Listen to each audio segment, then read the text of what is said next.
അപ്പൊ അവിടെ വരുമ്പോ ഈ ദിവ്യൂണിയുടെ ആയത്തപ്പെടാ അങ്ങനെ വിനയ സാറിന്റെ അടുത്ത് പോയിട്ട് ദിവ്യൂണി ചോദിച്ചു, സാറേ എന്റെ മുറച്ചെറുക്കനായിട്ട് അഭിനയിക്കുന്ന ആർട്ടിസ്റ്റ് ആരാ എന്ന് പറഞ്ഞു.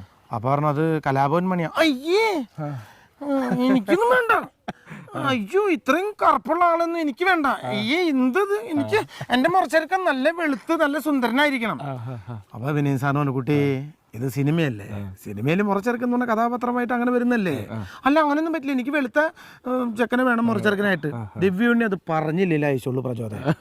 എന്റെ കോലം കാണണം, ഈ മോന്ത കണ്ട ആരാ പറയാത്തത്, എനിക്ക് ഇയാളുടെ കൂടെ അഭിനയിക്കണ്ടെന്ന് എന്നെ പറയുള്ളൂ. അതായത് സൗന്ദര്യത്തിന്റെ റാണി, ഐശ്വര്യത്തിന്റെ റാണി ഐശ്വര്യ റോയ്. ഈ പുള്ളി എന്നെ വന്നിട്ട് എൻ്റെ അടുത്ത് പറഞ്ഞു, hi Kalabhavan Mani sir, how are you? I am very fine. Aishwarya എന്റെ ദേഹത്ത് കൈയിട്ടപ്പോ ഇത് എന്തോ എന്റെ ദേഹത്ത് വേറെ എന്തോ പെയിന്റ് അടിച്ച പോലെ തോന്നുന്നു എനിക്ക്. കാരണം ഒന്നാമത്തിൽ ഞാൻ ബ്ലാക്ക് ആയിട്ടിരിക്കണേ, ഈ കൈ എന്റെ ഈ ദേഹത്തോടെ വിടുമ്പോ ഞാനാണെങ്കിൽ ഷർട്ട് ഇട്ടിട്ടില്ല, എന്തോ ഒരു ഇടിവെട്ടേറ്റ പോലത്തെ ഒരു സാധനം, ഇങ്ങനെ ഒരു വെള്ള കളർ ഇവിടെ.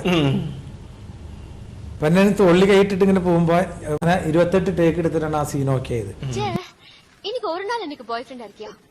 ഒരു നാൾ ബോയ് ഫ്രണ്ടാ? அதான்யா, இந்த ஒரு நாள் முதல்வர் மாதிரி ஒரு நாள் பாய் ஃப்ரெண்ட். என்னம்மா நீங்க வெண்ணை கட்டி மாறி இருக்கீங்க, நான் பன்னிக்குட்டி மாறி இருக்கேன், நான் உங்களுக்கு பாய் ஃப்ரெண்டா? ஆமாயா. ஐயோ ரொம்ப தேங்க்ஸ் அம்மா, என்னால நம்ப முடியலம்மா.